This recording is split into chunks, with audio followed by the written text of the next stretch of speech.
किस श्राप की वजह से कलयुग की प्रत्येक स्त्री पराये पुरुषों के प्रति अपना सब कुछ अर्पण कर देती है और अपने पति को धोखा देकर पराये पुरुषों के साथ चली जाती है। मित्रों, आए दिन ऐसी घटनाएं आपने अवश्य सुनी होंगी। मित्रों, कलयुग की स्त्री के ऐसे बर्ताव के पीछे और कुछ नहीं, कलयुग की स्त्री को मिला हुआ श्राप है। इसके पीछे एक गौढ़ रहस्य है। मित्रों, चलो मैं आप सभी को एक कथा के माध्यम से बताता हूं कि ऐसा क्यों होता है। मित्रों, एक समय की बात है, आदिशक्ति देवी पार्वती भगवान शिव जी के पास आती है और भगवान शिव जी से कहती हैं, हे स्वामी, आज जब मैं पृथ्वी लोक पर भ्रमण कर रही थी, तब मैंने देखा कि कई स्त्रियां अपने पति को धोखे में रखकर पराये पुरुषों से संबंध रख रही हैं। हे प्रभु, मैं जानना चाहती हूँ, वह कौन सा श्राप है जो स्त्रियों को कलयुग ने दिया था, जिस कारण से स्त्रियां आज पराये पुरुषों के प्रति अनुकूल होती जा रही हैं। हे प्रभु, किस कारण पृथ्वी लोक पर हर दूसरी स्त्री अपने पति या पिता को धोखे में रख रही है और अपने इन्हीं आचरणों की वजह से स्वेच्छाचारी बनती जा रही है। हे प्राणनाथ, कृपा करें और मेरी इस शंका को दूर करें। माता पार्वती की बात को सुनकर भगवान शिव जी कहते हैं, हे देवी पार्वती, आज आपने जो कलयुग की स्त्री के विषय में मुझसे प्रश्न किए हैं वह सत्य है। यह कलयुग के कली पुरुष के श्राप की वजह से हो रहा है। इसी कारण से कलयुग की प्रत्येक स्त्री पराये पुरुषों के प्रति उन्मत्त होकर उनकी ओर खींची चली जा रही है। हे देवी पार्वती, इसके पीछे के गौढ़ रहस्य के बारे में मैं आपको एक कथा के माध्यम से बताता हूं। मित्रों, कथा शुरू करने से पहले जो माताएं, बहनें व मित्र बंधु इस वीडियो को देख रहे हैं, मैं उन सभी माताओं, बहनों एवं अपने भाइयों के लिए भगवान श्री नारायण से विनती करता हूं कि हे नारायण भगवान, इस वीडियो को पूरा देखने वाले सभी मनुष्यों पर अपनी कृपा दृष्टि बनाए रखना और जो भी मनुष्य इस वीडियो को लाइक करके कमेंट में जय श्री हरि विष्णु लिखे, उसके जीवन को खुशियों से भर देना। अब भगवान शंकर जी माता पार्वती जी से कहते हैं कि हे देवी पार्वती, मेरा आपसे निवेदन है कि आप इस कथा का श्रवण और प्रसार अवश्य करें, ताकि हर एक पति पत्नी के बीच प्रेम और स्नेह की कभी कमी ना हो और वे हमेशा एक दूसरे के प्रति एक निष्ठ काम भाव रखें। मित्रों, अब भगवान शिव जी कहते हैं, हे देवी पार्वती, यह एक सत्य घटना पर आधारित है। जब कलयुग शुरू हो रहा था, सोनभद्र देश में नल नाम के एक राजा थे। वे रूप और गुणों से परिपूर्ण होने के साथ साथ सभी तरह के अस्त्रों शस्त्रों में उन्हें महारथ प्राप्त थी, किंतु उनकी एक बहुत बुरी आदत थी, उन्हें शतरंज खेलने की बुरी आदत थी। उसी काल में विदर्भ देश पर भीष्म नाम के एक राजा राज्य करते थे। उन्होंने दमन राक्षस को प्रसन्न करके उनसे वरदान के रूप में 4 संतानें प्राप्त की थीं, जिसमें से 3 पुत्र और 1 कन्या थी। पुत्रों के नाम थे दमदांत, दमन और पुत्री का नाम दमयंती था। दमयंती देवी लक्ष्मी के समान रूपवती थी। उनके सारे गुण बिल्कुल वैसे ही थे जैसे एक सतगुण संपन्न स्त्री की होती है। ऐसा भी माना जाता है कि उस समय तीनों लोकों में दमयंती के समान कोई भी कन्या सुंदर नहीं थी। मित्रों, अब भगवान शिव जी कहते हैं, हे देवी पार्वती, एक दिन की बात है, राजा नल अपने राजमहल के उद्यान में टहल रहे थे। उसी समय उनकी नजर कुछ हंसों पर पड़ी। वह हंस बहुत ही खूबसूरत थे। उनमें एक बहुत ही सुंदर हंस था। वह मानो स्वर्ग के पक्षी के समान जान पड़ रहा था। राजा नल ने उस सुंदर हंस को पकड़ लिया। तब हंस ने राजा नल से कहा, हे राजन, अगर आप मुझे छोड़ दो तो मैं विश्व सुंदरी राजकुमारी दमयंती के पास जाकर आपके ऐश्वर्य और गुणों का ऐसा वर्णन करूंगा कि वह आपसे ही विवाह करेंगी। अब राजा नल ने भी दमयंती के रूप की चर्चा पहले से ही अपने दरबारियों के मुख से सुन रखी थी और राजा नल मन ही मन दमयंती को पाने की चाहत भी रखते थे। वह दमयंती से विवाह करना चाहते थे। अब उस हंस की बातें सुनकर राजा नल ने उसको छोड़ दिया। इसके बाद वह सभी हंस उड़कर राजकुमारी दमयंती उद्यान में चले आए। वहीं दूसरी तरफ दमयंती हंसों को अपने महल के उद्यान में देखकर बहुत खुश हुई। वह भी हंसों को पकड़ने के लिए दौड़ने लगी। संयोग वश रानी दमयंती ने उसी हंस को पकड़ा जिस हंस को राजा नल ने पकड़ा था। जैसे ही रानी दमयंती ने उस हंस को पकड़ा, तभी वह हंस बोल उठा, हे रानी दमयंती, सोनभद्र देश के राजा नल, वह राजा बहुत ही सुंदर है। मनुष्यों में उसके समान सुंदर और कोई भी नहीं। वह मानो साक्षात कामदेव का ही स्वरूप हो। हे रानी दमयंती, यदि तुम उनसे विवाह कर लो तो तुम्हारा जन्म और रूप दोनों ही सफल हो जाएगा। जैसे तुम स्त्रियों में सबसे रूपवती हो, वैसे ही राजा नल पुरुष में सबसे सुंदर है। तुम दोनों की जोड़ी उत्तम रहेगी। उस हंस की यह बात सुनकर दमयंती के मन में भी राजा नल से मिलने की लालसा जाग उठी। इसके बाद दमयंती ने कहा, प्रिय हंस, तुम राजा नल तक मेरा प्रेम संदेशा पहुंचा दो। फिर हंस ने लौटकर राजा नल को दमयंती का संदेशा भी दिया। इधर दमयंती दिन रात राजा नल का ही ध्यान करती रहती थी। रानी दमयंती राजा नल से मिलने को व्याकुल हो रही थी, लेकिन उन्हें यह समझ में नहीं आ रहा था कि वह कैसे उनसे मिलकर अपने दिल की बात राजा नल से करें। राजा नल के वियोग में दमयंती का शरीर दुबला होता गया, वह कमजोर सी दिखने लगी थी।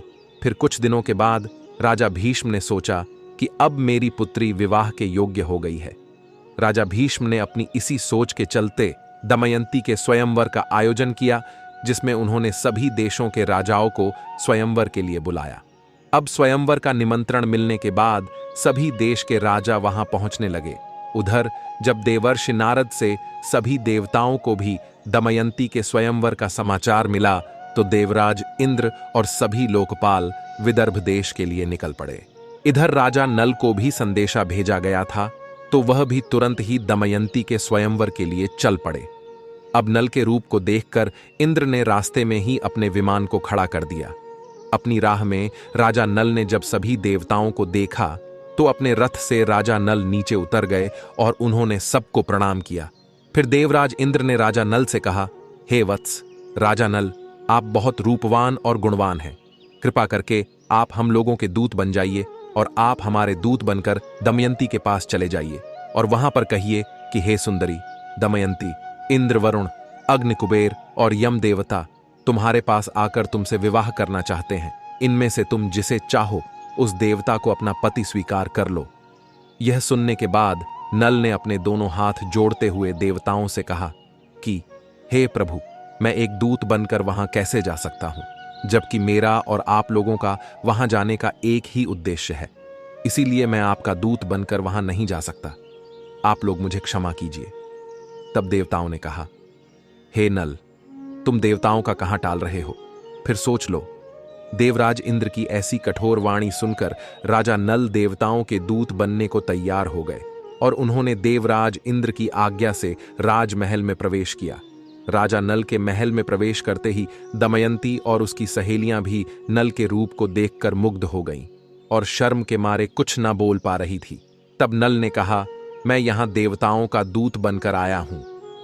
हे दमयंती, स्वर्ग के देवता तुम्हारे साथ विवाह करना चाहते हैं। तुम किसी भी एक देवता को चुन लो और उनसे विवाह कर लो। यही संदेश लेकर मैं तुम्हारे पास आया हूं।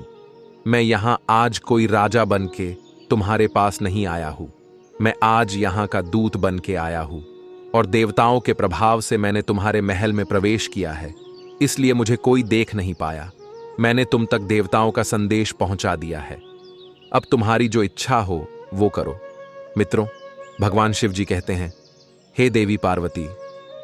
दमयंती ने बड़ी ही श्रद्धा के साथ देवताओं को प्रणाम किया और मंद मुस्कान के साथ कहा, स्वामी, मैं तो आपको ही अपना सर्वस्व मानकर खुद को आपके चरणों में सौंपना चाहती हूं।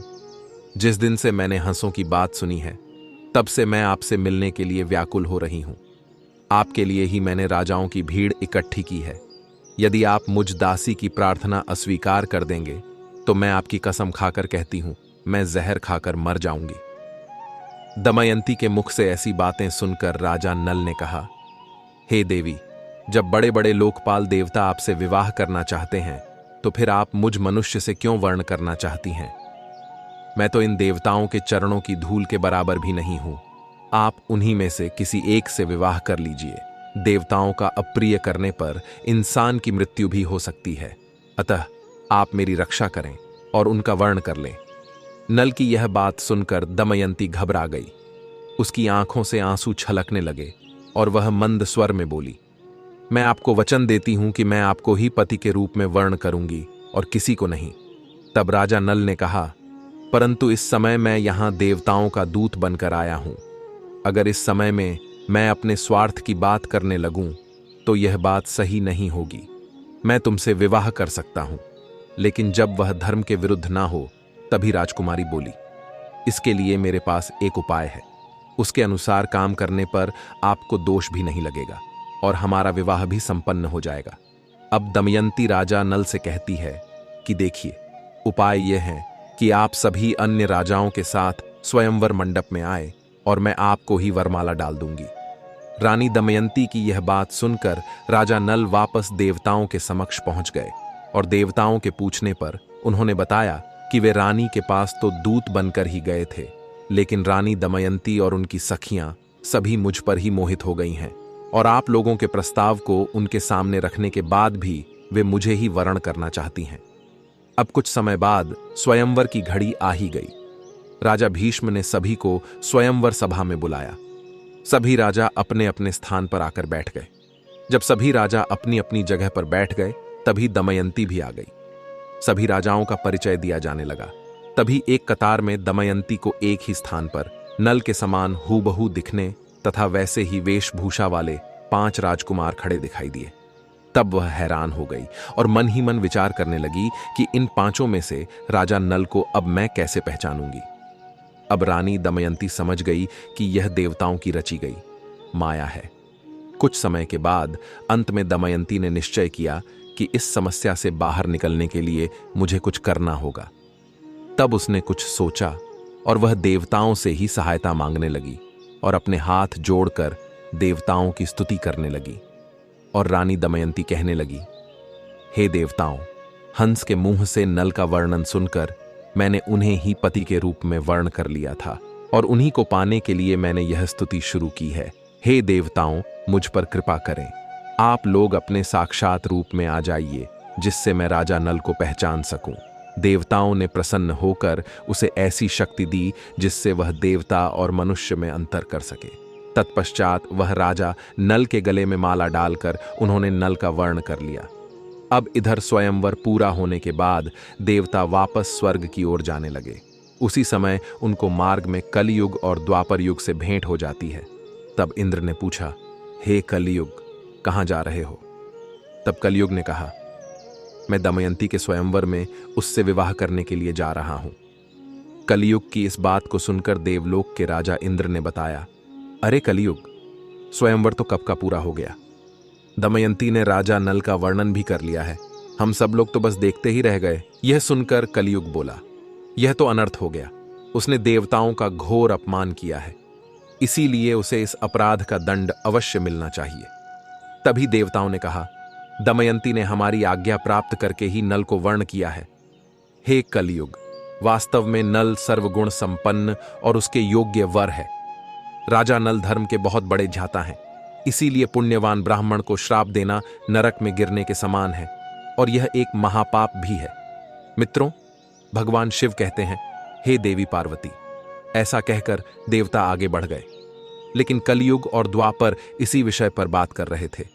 कलयुग ने द्वापर से कहा, मैं अपना क्रोध शांत नहीं कर सकता, इसीलिए मैं नल के शरीर में निवास करूंगा और उसे मैं राज्य विहीन कर दूंगा। उस स्थिति में वह दमयंती के साथ नहीं रह सकेगा। उसे शतरंज का बड़ा शौक है, इसीलिए तुम भी शतरंज के पासों में प्रवेश करके मेरी सहायता करना। और द्वापर ने भी उसकी बात मान ली। इसके बाद द्वापर और कलयुग दोनों ही नल की राजधानी गए, लेकिन कलयुग को नल के शरीर में प्रवेश करने का कोई मार्ग नहीं मिल रहा था। वह सिर्फ एक अवसर चाहता था नल के शरीर में प्रवेश करने का। इसी तरह समय बीतता गया, लेकिन कलयुग कुछ न कर पाया। फिर 16 वर्ष के पश्चात जब एक दिन राजा नल संध्या के समय लघु शंका से निवृत्त होकर बिना हाथ पैर धोए भोजन करने बैठ गए, अब कलयुग ने यह अपवित्र अवस्था देखकर राजा नल के शरीर में प्रवेश कर लिया। वहीं कलयुग दूसरा रूप धारण करके राजा नल के भाई, जो अलग रहकर अपना राज्य चलाते थे, उनका नाम पुष्कर था। वह पुष्कर के पास गया और उसने कहने लगा, तुम नल के साथ शतरंज का खेल खेलो। मैं वचन देता हूं, मैं निश्चित ही तुम्हें राजा नल का राज्य जिताने में तुम्हारी पूरी मदद करूंगा। जब पुष्कर ने कलयुग की बात सुनी तो उसे लालच आ गया। राज्य की लालसा में आकर पुष्कर ने कलयुग की बात मान ली और पुष्कर राजा नल के पास शीघ्र ही चला आया। जब पुष्कर ने राजा नल को जुआ खेलने के लिए ललकारा तो राजा नल दमयंती के सामने उसकी ललकार सहन ना कर सके। अब राजा नल ने शतरंज खेलने का निश्चय किया। फिर खेल प्रारंभ हुआ। उस समय राजा नल के शरीर में कलयुग प्रवेश कर चुका था और पासों में द्वापर प्रवेश कर चुका था। इसीलिए नल जो कुछ भी जुए में लगाता गया वह सब कुछ हारता गया। जब राजा नल की प्रजा और मंत्रियों को यह बात पता चली तब उन्होंने राजा नल को रोकना चाहा, लेकिन वे सब कुछ हारने तक नहीं रुके। जब मंत्रियों ने रानी दमयंती को राजा नल को रोकने का संदेश पहुंचाया, तब दमयंती ने राजा नल से कहा, हे स्वामी, आपकी सारी प्रजा आपके दुख के कारण अचेत हुई जा रही है।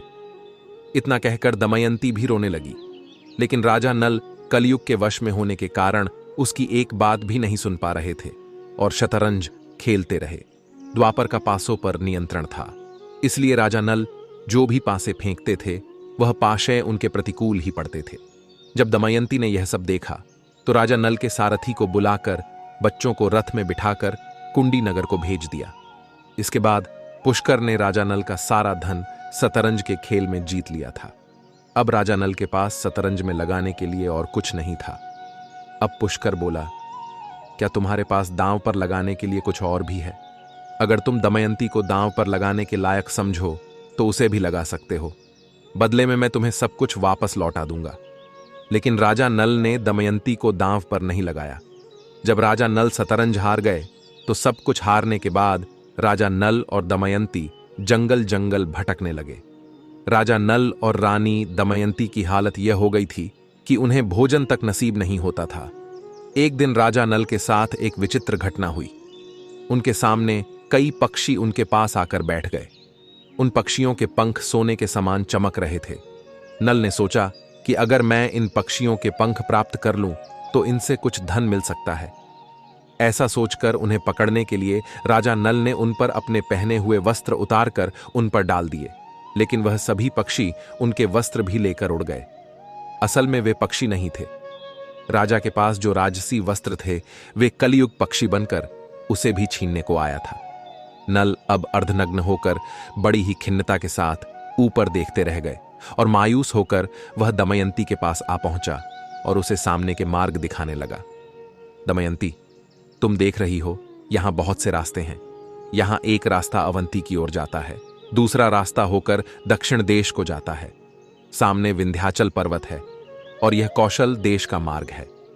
राजा नल का दुख और लाचारी देखकर दमयंती आंसुओं से भर गई और रानी दमयंती ने राजा नल से कहा, क्या आपको लगता है कि मैं आपको छोड़कर अकेली कहीं जा सकती हूं? मैं आपके साथ रहकर ही आपके दुखों को बांटना चाहती हूं। दुख में आपका साथ देना मेरा पहला धर्म है।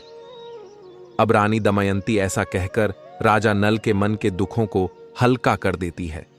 उस समय नल के शरीर अर्धनग्न अवस्था में था और ना ही जमीन पर सोने या बैठने के लिए उनके पास कोई वस्त्र थे। मित्रों, अब भगवान शिव जी आगे कहते हैं, हे देवी पार्वती, नल और दमयंती के साथ कलयुग ने अपना क्रोध इस प्रकार से निकाला। फिर संध्या समय वे दोनों एक सुरक्षित स्थान को देखकर वहीं पर सो गए। कुछ समय बाद नल गहरी सोच में पड़ गया और मन ही मन सोचने लगता है कि दमयंती तो मुझसे बड़ा प्रेम करती है। प्रेम के कारण ही उसे इतना दुख झेलना पड़ रहा है। फिर राजा नल ने सोचा कि मैं इसे छोड़कर चला जाऊं तो संभव है कि इसे इन दुखों से राहत मिल जाएगी और यह चलते चलते अपने पिता के राज्य को चली जाएगी। यह सोचकर उसने दमयंती की साड़ी को फाड़कर अपना शरीर ढक लिया और जब दमयंती गहरी निद्रा में थी तब नल उसे छोड़कर दमयंती के पास से निकल गए। दरअसल शरीर में कलयुग का प्रवेश होने के कारण राजा नल की बुद्धि नष्ट हो गई थी, इसीलिए वे अपनी पत्नी को वन में अकेला छोड़कर वहां से चले गए थे। जब दमयंती की नींद टूटी तब उसने देखा कि राजा नल वहां नहीं है। यह देखकर वह चौंक गई और राजा नल को पुकारने लगी। जब दमयंती को राजा नल बहुत देर तक दिखाई नहीं पड़े तो वह जोर जोर से रोने लगी और भटकती हुई जंगल के बीच पहुंच गई। वहां एक बड़े से अजगर ने दमयंती पर हमला कर दिया। तब दमयंती चिल्लाने लगी। तब उसके स्वर एक शिकारी के कान में पड़े। वह उधर ही घूम रहा था। वह दौड़कर वहां आया और जब उसने देखा कि एक सुंदर औरत पर एक अजगर हमला करने वाला है तो यह देखकर शिकारी ने तेज बाणों से उस अजगर का मुंह चीर डाला। फिर उसने दमयंती को अजगर से छुड़ाकर सहारा देकर भोजन करवाया। तत्पश्चात उसने पूछा कि तुम कौन हो, किस कष्ट के कारण तुम इस वन में भटक रही हो। ऐसा पूछने के बाद वह शिकारी दमयंती की सुंदरता को देखकर वह शिकारी उस पर अत्यंत मोहित हो गया था। वह दमयंती से मीठी मीठी बातें करके उसे अपने वश में करने की कोशिश करने लगा। दमयंती को उसके मन के भाव समझ में आ गए थे। दमयंती ने उसकी वासना को बहुत रोकना चाहा, लेकिन जब वह किसी भी प्रकार से नहीं माना, तब रानी दमयंती ने उस शिकारी को श्राप दे दिया कि मैंने राजा नल के अलावा किसी और का भी चिंतन कभी नहीं किया है, और अगर यह सत्य हो तो यह शिकारी अभी भस्म होकर मर जाए, यह मेरा शाप है। दमयंती के इतना कहते ही उस शिकारी के प्राण पखेरु उड़ गए। उसके मर जाने के बाद दमयंती उस भयंकर वन में खो चुकी थी। फिर एक दिन रास्ते में मिले लोगों से दमयंती पूछती हुई उत्तर की ओर बढ़ने लगी। भटकते हुए 3 दिन और 3 रात बीत गए और फिर वह अगले दिन शाम के समय राजा सुबाहु के राज्य में जा पहुंची। वहां उसे सब लोग पागल समझ रहे थे, बच्चे उसे परेशान कर रहे थे। तभी उस राज्य की राजमाता की नजर दमयंती पर पड़ी। राजमाता ने अपनी दासी से कहकर उसे अपने पास बुलवा लिया और उससे पूछा, हे सुंदरी, तुम कौन हो और ऐसे घूमते हुए तुम्हें डर नहीं लगता है क्या? तब दमयंती ने कहा, मैं एक पतिव्रता स्त्री हूं, मैं कुलीन हूं और मैं एक राजा की धर्म पत्नी हूं। तब रानी ने कहा, ठीक है, तुम महल में ही रह जाओ। तब दमयंती ने कहा कि मैं यहां रह तो जाऊंगी, पर मेरी 3 शर्तें हैं। मैं झूठा नहीं खाऊंगी, कभी भी पैर नहीं धुलूंगी, पराये पुरुषों से कोई मतलब नहीं रखूंगी। अगर आपको शर्तें मंजूर हैं तो ही मैं यहां रुकूंगी। अब राजमाता उसकी इन 3 बातों को मान जाती है। मित्रों, अब आगे भगवान शिव कहते हैं, हे देवी पार्वती, वहीं दूसरी तरफ राजा नल जंगल में भटक रहे थे, तो कारणवश आकाशीय बिजली गिरने से उस समय जंगल में आग लग गई थी। तभी नल को किसी के चिल्लाने की आवाज आई तो वह उस तरफ दौड़ पड़ा। वहां पहुंचकर राजा नल ने देखा कि नागराज कुंडली मारकर बैठे हुए हैं। उसने राजा नल से कहा, राजन, मैं कर्क कोटक नाम का सर्प हूं। मैंने नारद मुनि को धोखा दिया था, इसलिए उन्होंने मुझे श्राप दे दिया था कि जब तक राजा नल तुम्हें ना उठा ले तब तक तुम यहीं पड़े रहोगे। राजा नल के उठाने पर ही तुम्हें इस शाप से मुक्ति मिल पाएगी। उनके श्राप के कारण कई सालों से मैं आज भी यहां से एक भी कदम आगे नहीं बढ़ा हूं। हे राजन, तुम मेरी रक्षा करो, फिर मैं तुम्हें तुम्हारे हित की बात बताऊंगा और तुम्हारा मित्र बन जाऊंगा। मेरे वजन से तुम मत डरो, मैं अभी अपने इस विशाल शरीर को छोटा कर लेता हूं और हल्का हो जाता हूं। और देखते ही देखते वह नागराज बहुत ही छोटे हो गए। इसके बाद राजा नल उस सर्प को उठाकर जंगल से बाहर ले आए। फिर कर्क कोटक ने कहा, हे राजन, तुम अभी मुझे जमीन पर मत रखना, पहले तुम कुछ कदम गिनकर चलो। तब राजा 1 2 3 करते हुए नल ने यूं ही पृथ्वी पर जैसे ही 10वां कदम रखा, तभी कर्क कोटक नाग ने उसे डस लिया। कर्क कोटक नाग का यह नियम था कि जब भी कोई 10 बोलता था तो वह 10 लेता था। तब वह राजा नल अचंभित रह गए और फिर कर्क कोटक ने कहा, हे राजन, तुम्हें कोई पहचान ना सके, इसीलिए मैंने डस कर तुम्हारा रूप बदल दिया है। कलयुग ने तुम्हें बहुत दुख दिया था, अब मेरे विष के कारण वह तुम्हारे शरीर में बहुत दुखी रहेगा। तुमने मेरी रक्षा की है, मेरे विष के कारण तुम्हें हिंसक पशु पक्षी या फिर शत्रु का भी कोई भय नहीं रहेगा। अब तुम पर किसी भी विष का प्रभाव नहीं होगा और युद्ध में हमेशा तुम्हारी जीत होगी। कर्क कोटक ने राजा नल को दिव्य वस्त्र भी दिए और फिर वहां से अंतर्ध्यान हो गया। मित्रों, अब भगवान शिव जी कहते हैं, हे देवी पार्वती, उसके बाद राजा नल वहां से चलते हुए राजा ऋतुपर्ण की राजधानी विंध्याचल में पहुंचे। फिर उन्होंने दरबार में पहुंचकर राजा से कहा, मेरा नाम बाहुक है, मैं घोड़ों को हाँकने और उन्हें तरह तरह की चालें सिखाने का काम करता हूं। घुड़ विद्या में मेरे जैसा निपुण इस समय पृथ्वी पर और कोई भी नहीं। बाहुक की बातें सुनकर राजा ने उसे अपने पास रख लिया। अब राजा और बाहुक की अच्छी मित्रता हो जाती है। राजा नल ऋतुपर्ण को घुड़ विद्या सिखाते हैं और ऋतुपर्ण नल को शतरंज का खेल सिखाते हैं। अब इसी तरह कुछ दिन बीत जाते हैं। उधर जब विदर्भ देश के राजा भीष्म को यह समाचार मिला कि उनके दामाद नल और पुत्री दमयंती राजपाट विहीन होकर वन में चले गए हैं, तब उन्होंने सुदेव नाम के एक ब्राह्मण को नल और दमयंती का पता लगाने के लिए भेज दिया। उसने एक दिन राजमहल में दमयंती को देख ही लिया। उस समय राजा के महल में कोई धर्म कर्म का कार्य हो रहा था। दमयंती सुनंदा के साथ बैठकर वहां का कार्यक्रम देख रही थी। इस समय सुदेव दमयंती के पास गया और रानी दमयंती से बोला, मैं तुम्हारे पिताजी का मित्र हूं। मैं तुम्हारे पिताजी की आज्ञा से ही तुम्हें यहां ढूंढने आया हूं। तब दमयंती ने भी उसे पहचान लिया। वे सबका कुशल मंगल पूछने लगे और पूछते पूछते रो पड़ी। तब सुनंदा दमयंती को रोता देख घबरा गई और अब वह सुनंदा रानी दमयंती को अपनी माता के पास ले गई और उन्हें दमयंती की सारी बात बताई। राजमाता तुरंत अपने महल से बाहर निकल कर आई और ब्राह्मण के पास जाकर पूछने लगी, हे सुदेव, यह किसकी पत्नी है, किसकी पुत्री है? अपने घर वालों से यह बिछड़ कैसे गई? तब सुदेव ने उनका पूरा परिचय राजमाता को दिया। इसके बाद सुनंदा ने अपने हाथों से दमयंती को स्नान कराया। अब सुदेव की बात सुनकर राजमाता को पता चला कि राजमाता दमयंती की मौसी है और उसने यह बात उनसे छुपाई हुई थी। मित्रों, अब भगवान शिव जी कहते हैं, हे देवी पार्वती। फिर दमयंती अपने पिता के घर को चली जाती है और रोते गिड़गिड़ाते हुए वह अपने पिता से प्रार्थना करती है वे उसके पति नल को ढूंढ लें। अपनी पुत्री की बात सुनकर राजा भीष्म सुदेव को बुलाते हैं और राजा नल की खोज करने की योजना बनाते हैं। उस समय दमयंती सुदेव से कहती है, हे सुदेव, हो सकता है कि मेरे पति शर्म के मारे तुमसे ना मिले और गुप्त रहकर अपना जीवन व्यतीत कर रहे हो। तब तुम उनसे कहना कि वाह रे मेरे प्यारे छलिए, तुम मेरी साड़ी में से आधा वस्त्र फाड़कर चले गए। आपकी दासी उसी अवस्था में आपका इंतजार कर रही है। अब ब्राह्मण सुदेव अपने कई साथियों के साथ राजा नल को ढूंढने निकल पड़े। बहुत दिनों के बाद एक ब्राह्मण वापस आया। उसने दमयंती से कहा, मैंने राजा ऋतुपर्ण के पास जाकर भरी सभा में आपकी बात दोहराई तो किसी से कुछ जवाब नहीं मिला। लेकिन जब मैं वहां से वापस आने लगा तब बाहुक नाम के एक सारथी ने मुझे एकांत में बुलाया। बाहुक शरीर से अत्यंत कुरूप और उसके हाथ छोटे छोटे थे।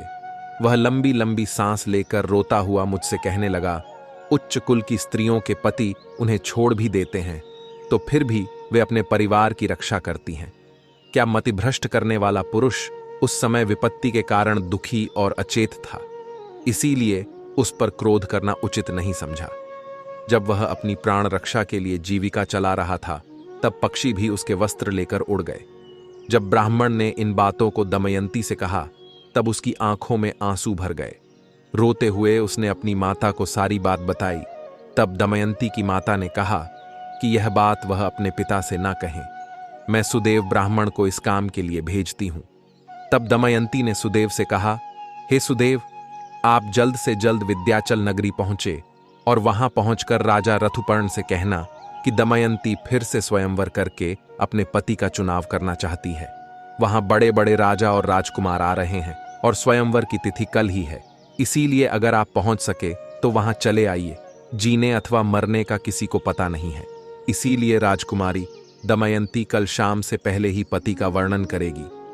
यह बात सुनकर सुदेव विंध्याचल गए और उन्होंने राजा ऋतुपर्ण से यह सब बातें बता दी। सुदेव की बातें सुनकर राजा ने बाहुक को बुलाया और कहा कि हमें जल्द से जल्द विदर्भ देश में पहुंचना है। जब राजा नल ने ऋतुपर्ण की बातें सुनी तो जैसे राजा नल का कलेजा ही फट गया हो और उसने सोचा कि यह संभव नहीं है कि दमयंती दूसरा विवाह करना चाहती है। फिर नल और ऋतुपर्ण शीघ्रता से रथ में बैठकर विदर्भ देश के लिए निकल जाते हैं। जब वह राजा नल सुदेव को लेकर विदर्भ देश जाते हैं तब पता लग ही जाता है कि हो ना हो इस रथ का सारथी स्वयं राजा नल ही है। जब दमयंती ने खिड़की से बाहर झांक कर देखा तो एक कुरूप व्यक्ति घोड़ों की सेवा कर रहा था। दमयंती को पता लग गया कि वहीं राजा नल है। वह दौड़ते हुए उनके पास गई और उन्हें गले से लगा लिया। तभी बाहुक ने कर्क कोटक नाक के जो वस्त्र पहने हुए थे उसे उतार दिए और पत्नी के सच्चे प्रेम के कारण कलयुग का असर समाप्त हो गया, जिस कारण से वह राजा नल के शरीर से बाहर आ जाता है। कलयुग, दमयंती और नल उसके प्रति प्रेम भाव देखकर उस दोनों से अत्यधिक घृणा हो जाती है। वहीं राजा नल भी अपने पूर्व रूप में वापस आ जाते हैं। मित्रों, अब भगवान शिव जी कहते हैं, हे देवी पार्वती, किंतु अभी भी द्वापर युग का काल थोड़ा शेष था, जिस कारण से कली नल और दमयंती को अपने वशीभूत नहीं कर पाया और उसने क्रोधित होकर दमयंती को उसने श्राप दिया कि हे दमयंती, आज तो तुम मेरे वशीभूत नहीं हो पाई, अपितु मैं कलयुग की समस्त नारियों को यह श्राप देता हूं मित्रों। स्त्रियों का दूसरों के प्रति उन्मुख होना कलयुग का दिया हुआ श्राप है। अब भगवान शिव जी कहते हैं, हे देवी पार्वती, अब मैं आपके सारे प्रश्नों के उत्तर देता हूं कि कौन सा श्राप है जो कलयुग ने स्त्रियों को दिया था। हे देवी पार्वती, कलयुग दमयंती को श्राप देते हुए कहता है, जब स्त्रियां आलसी बन जाएंगी, देर से उठेगी, पति के साथ ही भोजन करेगी, जब वे अपने पति से कभी भी संतुष्ट नहीं रहेंगी, अवगुण और अधिक धन की लालची बन जाएगी, अतः कलयुग में स्त्रियों का राज हो जाएगा। हर घर की पुत्र वधू काम के लिए घर से बाहर जाएगी। धन की प्राप्ति होने से वह चारिणी बन जाएगी। उन्हें पति से ज्यादा पराये पुरुष अधिक पसंद आएंगे। वे सही समय पर विवाह नहीं करेंगी तथा स्त्री को जो मां बनने का वरदान मिला है उसका भी अपमान करेगी और स्वयं बच्चे को जन्म देना नहीं चाहेगी। हे देवी पार्वती, कलयुग की स्त्री कम वस्त्र परिधान करेंगी। उनका प्रेम भी झूठा होगा, बाल कटवाएगी, ठीक से बच्चों और परिवार की परवरिश नहीं करेंगी तथा अपने घर के वृद्ध लोगों को घर से बाहर निकाल देगी। कुंवारी कन्या, जो कि स्वयं देवी का स्वरूप है, वह भी विवाह से पहले ही गर्भवती हो जाएंगी। उनका पूजा पाठ में मन नहीं लगेगा, केवल दिखावे के लिए ईश्वर की पूजा करेंगी। किंतु जो लोग धर्म का पालन करते हुए ईश्वर का नाम स्मरण करते रहेंगे, उन्हें मुक्ति मिल जाएगी। जो स्त्री पति और ईश्वर सेवा सच्चे मन से करती है, वह देवी समान पूजनीय रहेगी। उन पर मेरा आशीर्वाद सदैव बना रहेगा। मित्रों, यही कारण है कि कलयुग की प्रत्येक स्त्रियां पराये पुरुषों के साथ व्यभिचार करती हैं और अपने पति से लड़ती है, उसमें उनका कोई दोष नहीं होता है, क्योंकि कलयुग की प्रत्येक स्त्री के ऐसे व्यवहार के पीछे कलयुग का दिया हुआ श्राप शामिल है। मित्रों, आशा करता हूं कि आपको हमारे द्वारा सुनाई गई सच्ची कथा आपको पसंद आई होगी। मित्रों, अगर आपको कथा पसंद आई हो तो इस वीडियो को लाइक अवश्य करना। साथ ही इस वीडियो को अपने परिवार के सभी मित्रों बंधुओं के साथ शेयर भी अवश्य करना। और जो लोग हमारे चैनल पर नए हैं, वह सभी इस चैनल को भी सब्सक्राइब अवश्य कर लेना। मित्रों, वीडियो को यहां तक देखने के लिए आप सभी का दिल से धन्यवाद।